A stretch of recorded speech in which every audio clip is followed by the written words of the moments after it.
Hotel Metropole, Vienna, January 22nd, 1898.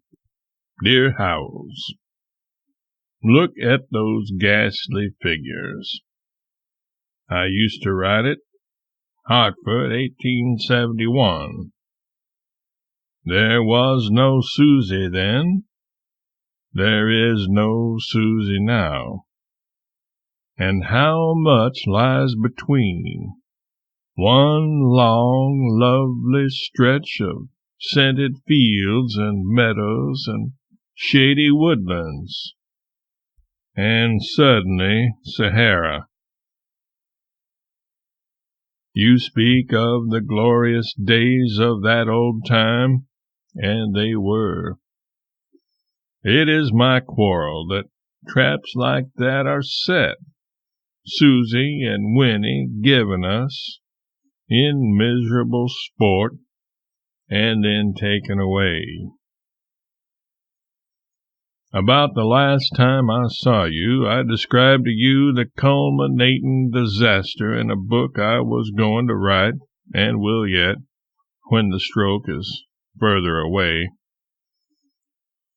A man's dead daughter brought to him when he had been through all other possible misfortunes, and I said it couldn't be done as it ought to be done except by a man who had lived it. It must be written with the blood out of a man's heart. I couldn't know then how soon I was to be made competent. I have thought of it many a time since. If you were here, I think we could cry down each other's necks as in your dream. For we are a pair of old derelicts drifting around now with some of our passengers gone and the sunniness of the others in eclipse. I couldn't get along without work now.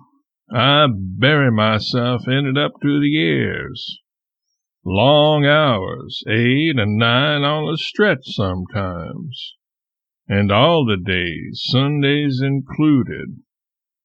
It isn't all for print by any means, for much of it fails to suit me.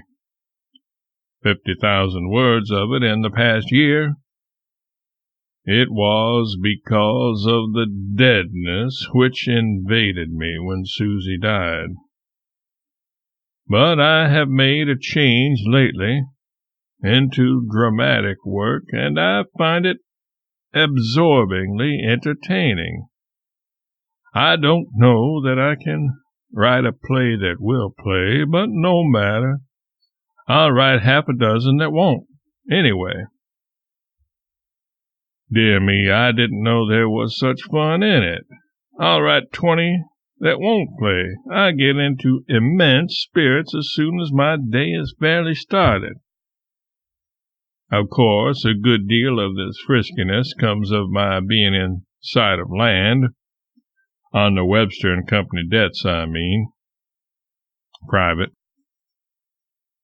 We've lived close to the bone and saved every cent we could, and there's no undisputed claim now that we can't cash.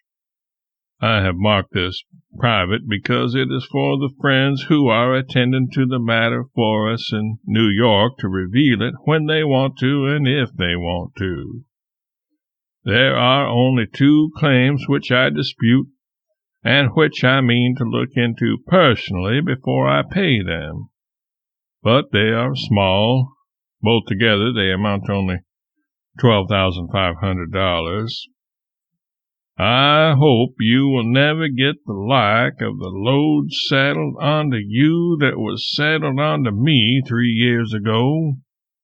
And yet, there is such a solid pleasure in paying the things that I reckon maybe it is worthwhile to get into that kind of a hobble, after all. Mrs. Clemens gets millions of delight out of it, and the children have never uttered one complaint about the scrimping from the beginning. We all send you and all of you our love, Mars.